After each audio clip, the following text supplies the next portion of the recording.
مظلوم مسلمانوں کی آواز اٹھائی اور امریکہ کو ان کے ایمبیسیڈر یا فرسٹ سیکرٹری تھا غالباً ایمبیسی کا، اس کے سامنے ہم لوگوں نے ٹیررسٹ اسٹیٹ ڈکلیئر کیا تھا کہ یار آپ لوگ دہشت گردی کے سب سے بڑے ذمہ دار. اور میں اپنے ویورز کو یہ بھی بتاتا چلوں کہ شہید سیالوی صاحب وہ واحد آدمی ہیں کہ جنہوں نے اس دن ختم نبوت کی بات بھی کی اور انہوں نے بڑے واضح الفاظ میں یہ میسج دیا تھا. شہید صاحب میں ایک اور بات آپ کو یاد کرواتا چلوں کہ 2012 میں ٹیری جونز نے جو گستاخی کے خاکے آپ صلی اللہ علیہ وسلم کے نعوذ باللہ بنائے تھے، اس پہ آپ نے یوم عشق رسول منایا تھا. تو میں چاہتا ہوں کہ وہ بھی آج ہمارے عوام کو پتہ چلے کہ اس امر کی ضرورت جو ہے وہ. میں اس time A P S E M E college کا اسٹوڈنٹ تھا اور میرا آپ سے تعلق ہوا ہے. ایک دفعہ آپ ایک محفل میں بھی آپ سے میری ملاقات ہوئی نیچے ہمارے ادھر. میرا بیسیکلی تعلق اسلام آباد کے نوائی علاقے میراکو سے ہے، تو آپ سے میرا ایک بڑا پرانا لنک بھی ہے. تو میں چاہ رہا ہوں کہ یہ ساری باتیں ہماری عوام کو پتہ چلے. یہ تھا ایف جی سر سید کالج میں تھا، اے پی ایس آرڈننس کالج کے اسٹوڈنٹس آئے تھے، ایک اسکالر کالج ہوتا تھا وہاں سے اسٹوڈنٹس آئے تھے، ویسٹڈ سے اسٹوڈنٹس آئے تھے، اور پتہ نہیں فوجی فاؤنڈیشن کالج ایک ہوتا تھا وہاں سے اسٹوڈنٹس آئے تھے، اور بکلا کا ایک بہت بڑا قافلہ آیا تھا. تو ہم لوگوں نے امریکن ایمبیسی کی طرف ہم نے مارچ کیا اور وہاں فیض آباد تک آئی اسٹل ریمبر کہ ہم گئے آگے، آئی ڈونٹ نو کتنا ہم گئے تھے، لیکن ربڑ بلٹس پڑی، شیل پڑے، وہ سارا. بالکل ہمارے کچھ لڑکے اس میں شہید بھی ہوئے اور اس ٹائم یہ وفاقی وزیر برائے یہ ہمارے تھے رحمان ملک صاحب تھے، تو انہوں نے غالباً آپ سے ان کی بات بھی ہوئی اور آپ نے وہ سپیچ بھی کی اس ٹائم. وہ ہائپ اتنی کریٹ ہو گئی تھی کیونکہ اسٹوڈنٹس نے تو پھر وہ کچھ نہ ہو دیکھا نہ تھا وہ دیکھا، وہ تو برس پڑے امریکن ایمبیسی کی طرف رخ کیا ہوا تھا. تو رحمان ملک نے کہا کہ یہ واقعی ہم بھی مذمت کرتے ہیں، امریکہ میں جس شخص نے بھی یہ گستاخانہ فلم بنائی غلط کیا. کل پورے پاکستان میں یوم عشق رسول ہوگا، اور پھر وہ ہم نے تو تھرسڈے کو کیا تھا نوجوانوں کی طرف سے، جمعے کے دن پورے پاکستان میں آفیشیل سطح پہ یوم عشق رسول پھر آرگنائز کیا گیا. تو یہ اس وقت بھی 2012 میں آپ اندازہ کریں میں کتنا ہوں گا، 8 سال پرانی اگر بات ہے، 17 سال کا تھا میں. آپ بہت ینگ تھے مجھے سے یاد ہے، اور آپ نے ایک ماشاءاللہ بڑا زبردست کوٹ زیب تن کیا ہوا تھا، اور مونچھیں آپ کی اس ٹائم بہت چھوٹی تھیں، ہلکی ہلکی آپ کی اس ٹائم داڑھی آئی، اور مجھے وہ زاہد حامد ایک کوٹ پہنا کرتے تھے، یہ مجاہدین جیکٹ ٹائپ اسے کہا جاتا ہے، برکت پلازا سے. اور وہ بڑا مجھے اچھا لگتا تھا کہ یار کوئی ایسا بندہ تو ہے کہ جو کسی کی آنکھوں میں آنکھیں ڈال کے بات کرتا ہے، ہم جس کے پیچھے چل رہے ہیں، جس کو ہم فالو کر رہے ہیں، کم از کم وہ تو یہاں پہ ڈٹا ہوا ہے. اور انشاءاللہ وہ ہمارا بڑا ایک حوصلہ ہوتا تھا. تب ہم آرڈیننس جو اے پی ایس ہے اس کے ساتھ ہم بھی لے کے آئے ریلی، اور بڑا اچھا لگتا تھا اس ٹائم کہ ہمارے جو شہیر بھائی ہیں وہ، میں سمجھتا تھا کہ دبنگ سٹائل تھا ان کا، اور بہت ہی بہترین طریقے سے. اور سب سے بڑھ کے جو بات میں آج اپنے ویورز کو بتا چلوں کہ ناموس پاک کی جو بات ہے، جو کچھ ہماری جو شکیں چینج ہوئی پارلیمنٹ میں، تو اس کے اوپر اپنا شہیر سیلوی صاحب نے اپنا موقف پیش کیا. نہ صرف موقف پیش کیا بلکہ اس کے خلاف ایک پروٹیسٹی احتجاج بھی جو اپنا ریکارڈ کروایا. تو میں ان سے یہی بات پوچھنا چاہ رہا تھا کہ میں یہ جو ہمارے ناظرین اس وقت آپ کو یو کے میں اور دیگر ممالک میں آپ کو سن رہے ہیں، دیکھ رہے ہیں، تو میں چاہتا ہوں ان سے بھی سر تھوڑا سا اس بات کے اوپر ہم بات کریں. آپ کے جو ختم اور توہین ناموس رسالت ہے، اس کے اوپر ایک مسلمان کا جو عقیدہ ہے اور جو ہمارا جذبہ کیا ہونا چاہیے. مجھے تو آپ کو میں نے پرسنلی دیکھا، تو میں چاہتا ہوں یہ آپ ان کو اپنی زبان میں ذرا بتائیں تو وہ مزہ آ جاتا ہے. مختصراً ایک چیز بتانا چاہتا ہوں.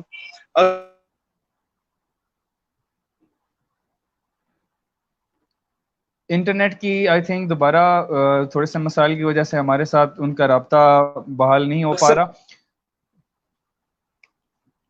تو انشاءاللہ جیسے وہ آتے ہیں ان سے ختم نبوت کے اوپر ہم بات کرتے ہیں، اور یہ بڑا ایک اہم مسئلہ ہے جس کے اوپر میں سمجھتا ہوں کہ بات کرنا بہت ضروری ہے. کہ نمبر 1 تو یہ کہ ختم نبوت صلی اللہ علیہ وآلہ وسلم کا دفاع کرنا، رسول اللہ علیہ الصلوۃ والسلام اس بات کے محتاج نہیں ہیں، ہم لوگ محتاج ہیں.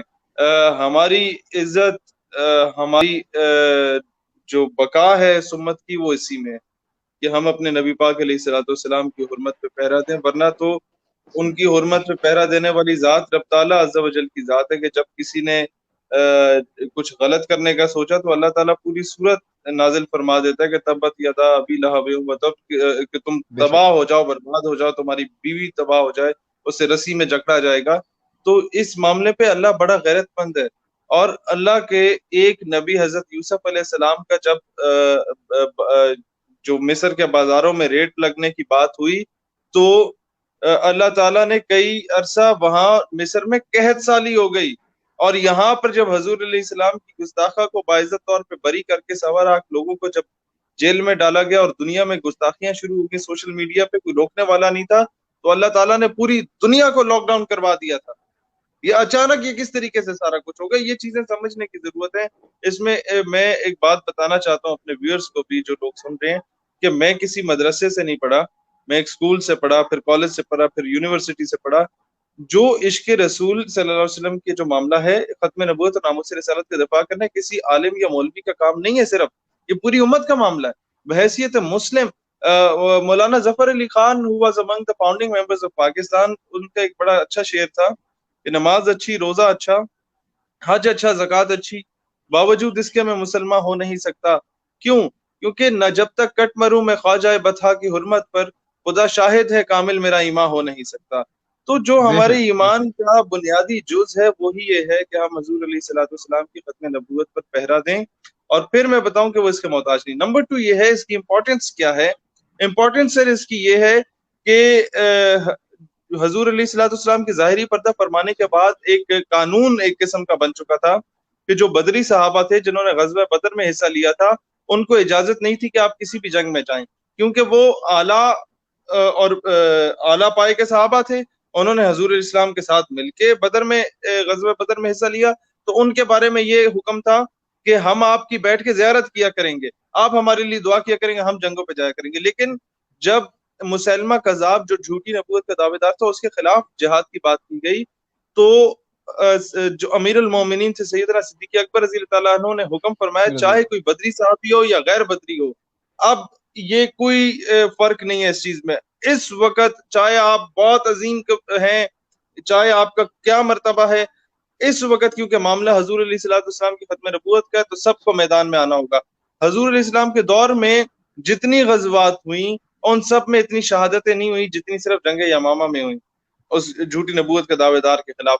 تو یہ امپورٹنس ہے ختم نبوت صلی اللہ علیہ وسلم کی۔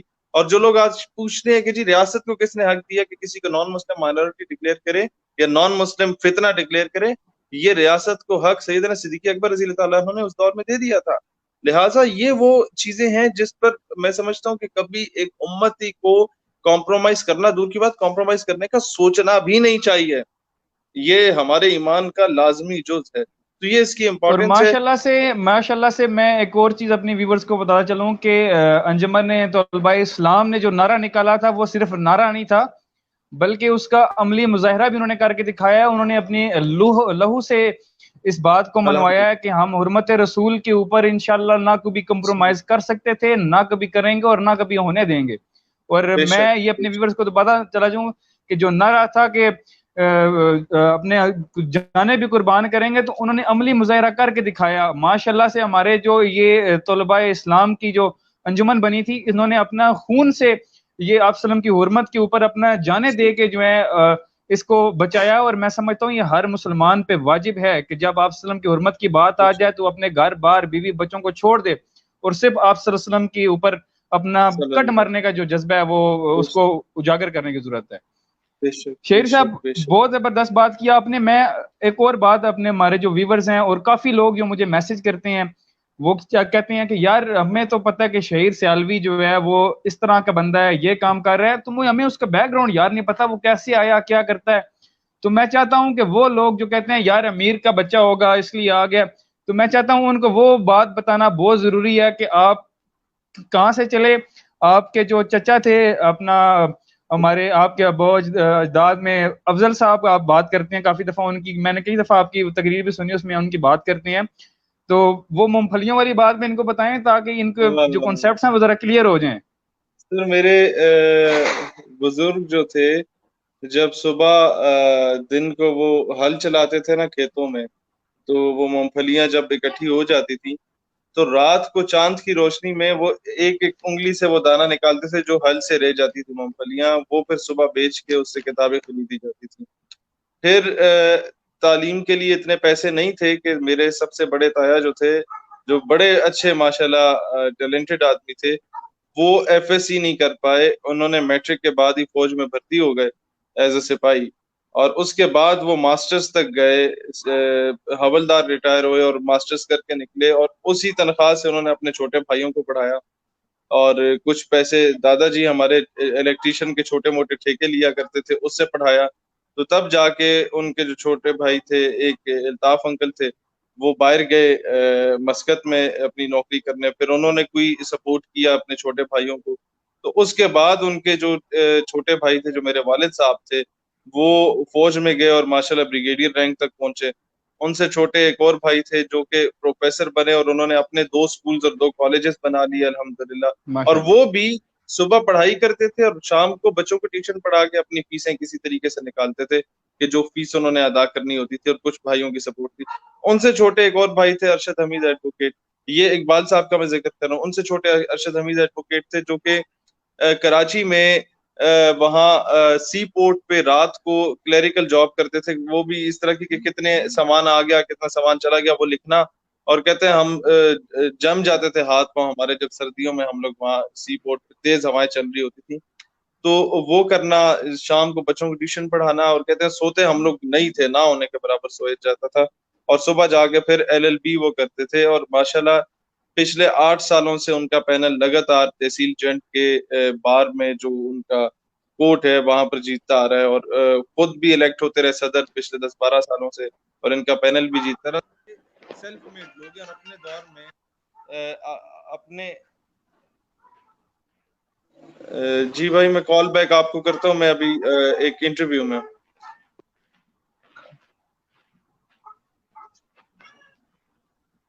جی آواز کلیئر ہے آپ کو؟ جی جی شہیر بھائی جی. جی میں عرض کر رہا تھا کہ اپنے دور کے یہ لوگ بھی اسٹوڈنٹ لیڈرز گزرے. ایک ویسٹرن ریل کار یونین ہوا کرتی تھی, اس کے میرے والد صاحب صدر تھے, میاں والی سے لے کے اٹک تک آتی تھی. پھر چھوٹے چچا جو تھے اقبال صاحب, وہ ضلع اٹک کے ناظم رہے ATI کے. پھر ان سے چھوٹے جو تھے ارشد صاحب, وہ بھی ادھر ATI میں رہے کراچی میں اور پھر اٹک میں. پھر ان کے بعد میرے کزن تھا, وہ MSF کا صدر تھا, بابر. ایک اور کزن تھا فیصل, وہ ASF کا صدر تھا. پھر شاہد تھا, وہ اپنے کالج میں ATI کا ذمہ دار ہوا کرتا تھا. تو اس طریقے سے نیشنل صدر کی پالیٹکس میں تو ہمارا خیال کوئی اتنا رول نہیں رہا, لیکن اسٹوڈنٹ پالیٹکس میں الحمدللہ ہمارے خاندان کا بڑا رول رہا, ننیال میں بھی ددیال میں بھی. تو لیکن ایک چیز جو ہے کامن میں نے فیکٹر دیکھا دونوں سائڈوں پہ, وہی تھا کہ سارے سیلف میڈ لوگ ہیں, اپنی محنت سے کھیتوں میں ہل چلا کے اپنے اپنے مقام تک پہنچے, کسی کے کندھے پہ بندوق رکھ کے نہیں پہنچے. آئی اسٹل ریمبر کہ جب میں نے اسٹوڈنٹ پالیٹکس شروع کی تو مجھ سے سرکاری گاڑی واپس لے لی گئی تھی کہ آپ نے صرف کالج یونیورسٹی تک جانا ہے تو اس گاڑی میں جانا ہے, باقی ایکٹیویٹیز میں اگر آپ نے جانا ہے تو ابا جی کی گاڑی میں بھی نہیں جا سکتے, آپ نے لوکل سفر کرنا ہے. وہ چیزیں ہیں جنہوں نے آج ہمیں سکھایا, وہ چیزیں کہ جنہوں نے ہمیں اتنی آسائش والی زندگی کو چھوڑ کے, ہم نے مدرسے کی دال بھی کھائی, چاول بھی کھائے 3 دن پرانے, اور اسلام آباد کی سرد راتیں ہم لوگوں نے اسلام آباد کی سڑکوں پہ بھی گزاری, کئی دھرنوں میں. اور جو یہ جو آپ کے تپتی دھوپ میں ہم لوگوں نے ڈیرہ بگٹی اور سبی میں بھی دن گزارے. یہ وہ چیزیں جو کہ آپ کو تب سمجھ آتی ہیں جب آپ بڑی بڑی گاڑیاں چھوڑ کے لوکل سفر کرتے ہیں 12 14 گھنٹوں کا, اور یونیورسٹی میں آپ کی اٹینڈنس بھی پوری ہوتی ہے. صبح یونیورسٹی جائیں, دن کو یونیفارم چینج کر کے شیروانی پہنے, اور پھر آپ سفر پہ چلے جائیں, پھر رات کو واپس آئیں اور فجر کے وقت پہنچیں, اور پھر شیروانی اتار کے یونیفارم پہن کے کلاس میں جائیں. اور نیند جو ہوتی تھی وہ آپ کی بس میں پوری ہوتی تھی, بسوں میں سو کے نیندیں پوری کی تھی. تو یہ اور میں بہت کچھ اپنے سیکھنے کو ویورز کو ملتا ہے یہ بھی انسان. بتاتا چلوں کہ یہ پچھلے 2-4 دن پہلے ہمارا ایک پریس کلب کے باہر بھی, اور اس کے بعد HEC کے باہر بھی, جب یہ آن لائن کلاسز کے اوپر ہم لوگوں نے دھرنا دیا, تو یہ واحد مرد مجاہد تھے کہ جنہوں نے ہمارے ساتھ کھڑے ہو کے نہ صرف وہاں پہ ہماری آواز بلند کی, بلکہ انہوں نے وہاں پہ HEC کے ساتھ مطالبے بھی کچھ کیے. میں سر وہ بھی چاہوں گا کہ HEC کے اوپر یہ جو آپ نے بات کی کہ یار آن لائن کلاسز کا یہ جو رولا چلا ہوا ہے, اس کے اوپر آپ اسٹوڈنٹس کو کیا میسج دیں گے, اور یونیورسٹیز کے ساتھ آپ کا کیا مطالبہ ہے؟ سر میرا تو دیکھیں, بینگ مسلم میں سمجھتا ہوں کہ میں ایک اسلامی ریاست کے نوجوانوں کے لیے اگر نکلتا ہوں تو میرا فرض بنتا ہے, کیونکہ آپ لوگ جو نوجوان ہیں اس ملک کا مستقبل ہیں. ہم لوگ تو اپنی یونیورسٹی کی تعلیم پوری کر چکے تھے, بلکہ ہم جس علاقے میں بیٹھے ہوئے ہیں یا جس گاؤں سے تعلق ہے وہاں بھی 3G 4G آتا ہے. ہمیں مسئلہ نہیں تھا, مسئلہ اس قوم کے مستقبل کے ساتھ تھا کہ جو فاٹا کا بچہ اس کو یہ فیسلٹیز نہیں دی جا رہی. جو بلوچستان کا بچہ ہے, ساؤتھ پنجاب کا بچہ ہے, جو انٹیریئر سندھ کا نوجوان ہے, ان لوگوں کو, جو آزاد کشمیر کا نوجوان ہے, ان لوگوں تک یہ پیغام نہیں پہنچا. بلوچستان 90% ایسا ہے جہاں پر یہ انٹرنیٹ فیسلٹی نہیں ہے.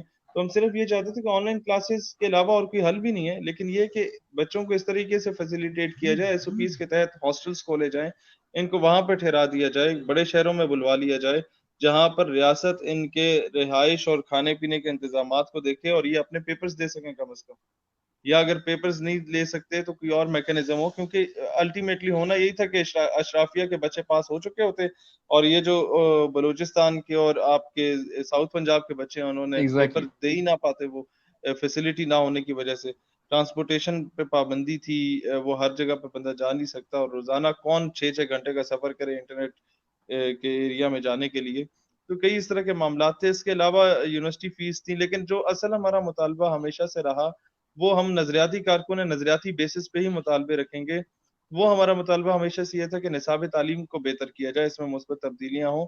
ہمیں غازی علم الدین, ٹیپو سلطان, نور الدین زنگی, صلاح الدین ایوبی, محمد بن قاسم, طارق بن زیاد کے بارے میں پڑھایا جائے. ہمیں مسٹر چپس اور سنڈریلا نہ پڑھائی جائے.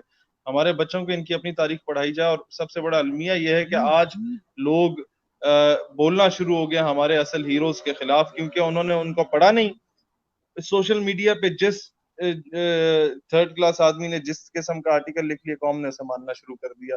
تحقیق نہیں ہے, مطالعہ نہیں ہے اس قوم کا, اور اس وجہ سے ہم لوگ اپنی تاریخ سے بہت دور جا چکے ہیں. ہم لوگ آج بھی آپس میں لڑ رہے ہیں. ہم لوگوں نے بڑے بڑے ہستیوں کے معاملوں کو فرقہ واریت سے جوڑنا شروع کر دیا. ہم لوگوں نے یہ نہیں دیکھا کہ یار اس وقت یہ امت جتنی تقسیم ہے, ہم اس سے مزید تقسیم نہیں کر سکتے. اٹس دا ہائی ٹائم کہ ہم لوگ ایک پلیٹ فارم پہ اکٹھے ہوں ان آرڈر ٹو ڈیفینڈ اسلام ان پاکستان. بالکل شاہر, آپ نے بہت زبردست میسج دیا. آخر میں ہمیں ایک جہاں ہونے کی ضرورت ہے, اور اس سب سے لالی پرچم کے نیچے ہم ایک ہیں. اور انشاءاللہ العزیز جیسے آپ نے بات کی کہ میں بھی یہ آپ سے اتفاق کروں گا کہ نصاب کے اندر تبدیلیاں بہت ضروری ہیں, مثبت تبدیلیاں, جیسے کہ آپ نے بات کی کہ تحفظ ناموس رسالت کے اوپر جو مضامین ہیں ان کو ایڈ کیا جائے, دینی تعلیم کے اوپر بھی زور دیا جائے. اور جیسے آپ نے کہا کہ نصاب کے اندر اس طرح کی جو تبدیلیاں ہیں یہ بہت ضروری ہیں, کیونکہ ہمارے جو آنے والی نسل ہے تاکہ انہیں پتہ چل سکے کہ یہ آپ وسلم کی جو حرمت ہے اس کے اوپر جو قربانیاں ہوئی ہیں وہ کیوں ہوئیں, کس وجہ سے ہوئیں اور کس طرح ہوئیں. تو جب وہ یہ پڑھیں گے تو ان کے اندر یہ شعور پیدا ہوگا کہ آنے والے جو حالات ہیں, جو جیسے آپ دیکھتے ہیں کہ یہودی لوبی کتنی سرگرم ہے اسلام کے خلاف, تو یہ بہت ضروری چیزیں ہیں. تو میں شہیر آخر میں آپ سے ایک میسج اور لینا چاہوں گا کہ ہمارے جو ناظرین یو کے میں دیکھ رہے ہیں تو ان کے لیے آپ کا کوئی اسپیشل میسج. دیکھیے میرا پیغام یہی ہے کہ آج تک پاکستان کی جو تقدیر بدلی ہے وہ اوورسیز پاکستانیز نے بدلی ہے, چاہے وہ اچھے انداز میں بدلی ہو یا برے انداز میں بدلی ہو.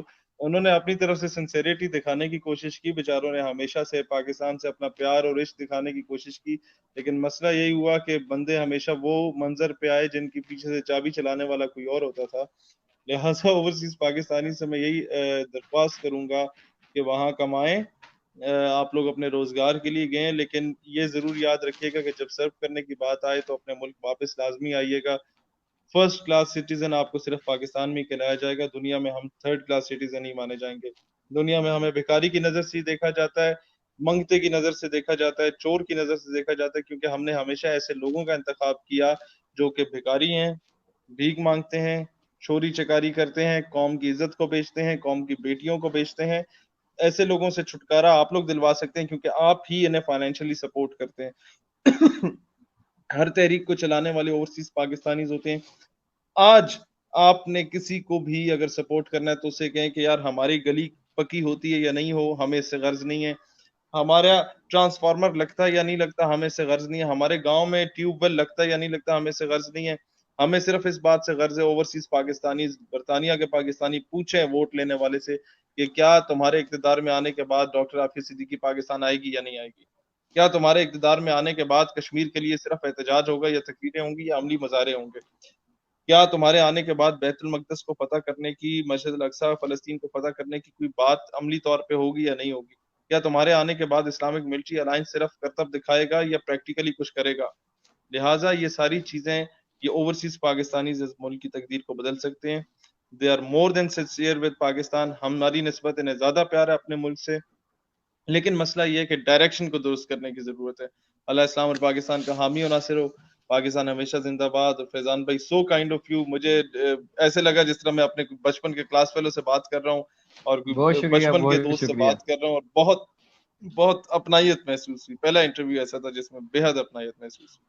تھینک یو ویری مچ شہیر بھائی, آپ کا بھی بہت بہت شکریہ. آپ اپنے مصروفیات میں سے ہمارے لیے ہمارے اس پلیٹ فارم کے لیے وقت نکالا, اور آپ نے جو میسج دیے ہیں میں سمجھتا ہوں کہ یہ ہمارے لیے مشعل راہ ہیں, اور آپ کا جو کردار ہے وہی ہمارے لیے مشعل راہ ہے. ماشاء اللہ سے ہمیشہ سے آپ نے وہ اسٹیپس لیے ہیں کہ جس کی بڑی سخت ضرورت رہی ہے, اور انشاءاللہ آگے بھی ہم آپ سے یہ امید رکھتے ہیں کہ جہاں جہاں ہمیں ضرورت پڑے گی انشاءاللہ آپ ہمارے سر فہرست ہوں گے اور لیڈنگ فرام دا فرنٹ ہوں گے. جی ناظرین, ہمارے ساتھ موجود تھے شہیر سیالوی صاحب, بڑی اچھی خوبصورت گفتگو انہوں نے کی. میں امید کرتا ہوں آپ کو آج کا یہ پروگرام پسند آیا ہوگا. ایسے ہی ایک اور پروگرام کے ساتھ اگلی دفعہ پھر آپ کا میزبان فیضان علی بلوچ آپ کی خدمت میں حاضر ہوگا. تب تک کے لیے مجھے فیضان علی بلوچ کو اجازت دیجیے. اللہ حافظ. پاکستان زندہ باد.